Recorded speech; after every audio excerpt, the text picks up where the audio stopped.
My name is Lam Mei Yok. I am 55 years old. Probably because she's getting old, she's not willing to do exercises. She sits here all the time like an old lady. Perhaps because she's already 55 years old. She's old. Intellectually disabled citizens like Lam nowadays live much longer than they did in the past due to advanced medical technology. This has also resulted in challenges for their family cares. It is obvious to see her physical ability is not as good. One of her ears is deaf already. She was deaf 5 years ago, before she moved into the Caritas dormitory. There is nothing we can do. I can only speak louder to her. People with intellectual disability are a silent minority, often forgotten by a society that finds it too easy to look at it the other way. Their needs are overwhelming and ongoing. Yet their parents face a lifetime commitment. In the recent years, the number of seats in the dormitory is often too full, which is mainly because of their families are too old to take care of their intellectually disabled children. What are the situation of this minority group in Macau? Chang Yiling is 60 and suffers from the after effects of meningitis, a disease she contracted when she was only 1 year old. Her older sister is 69 years old and has been taking care of her since their mother died. Chang's physical condition is getting worse as she gets older.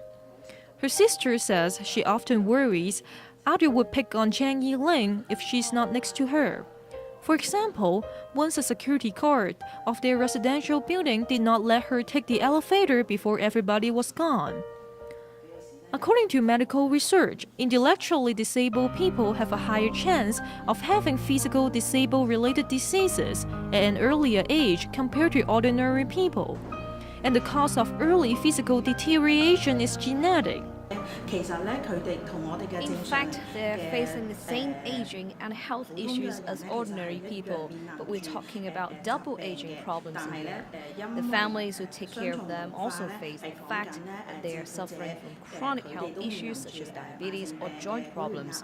Intellectually disabled people are suffering from the same problems, also because of their lack of self-control ability or inability to take care of themselves. They would suffer from different emotional or psychological problems. Also, they do not do enough exercises, so they suffer from a lot of joint problems as well.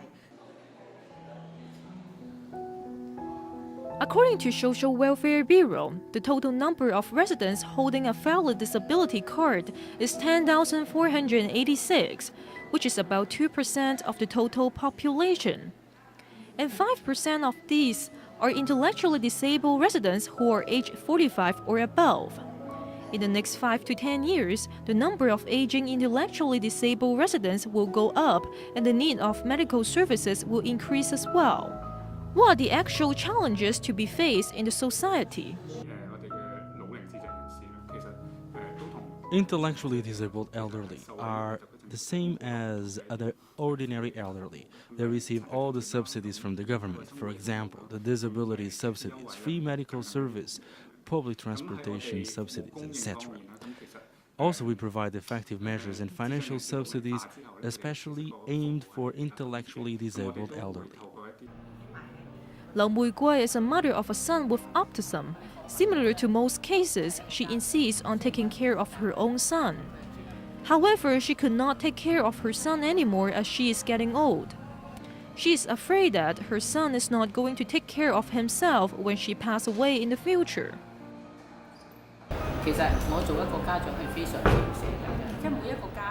As a parent, I want to stay with my son all the time. I don't want to put him in the dormitory. Parents don't want to separate themselves from their children no matter what. But my health is getting worse day by day. I'm not able to take care of my son anymore. There is nothing I can do about it. But after I separated from my son, who has autism, he kept hitting his face with his hands when he misses me. The retina of one of his eyes fell off actually. This is what he does when he misses me. According to the current policies, there are different subsidies for the parents of mentally disabled children who struggle with financial difficulties. The intellectually disabled people are able to go to the daytime activity centers, and they would go back to their intellectually disabled dormitories at night. However, the waiting time to get into the dormitories depends on individual cases and the emergency level. Because the waiting time is totally dependent on the intellectually disabled person's family condition.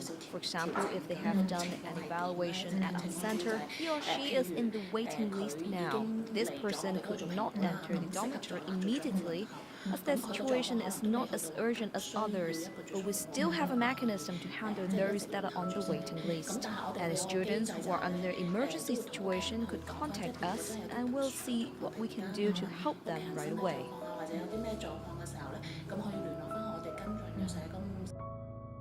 As the group of aging intellectually disabled people is getting old, their physical ability is similar to an ordinary elderly.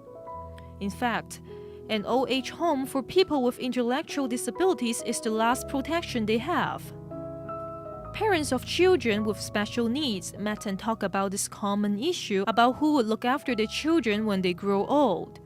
As nobody would be willing to take this lifetime responsibility during old age, they believe an old age home for citizens with intellectual disabilities is the best option for them when they are old.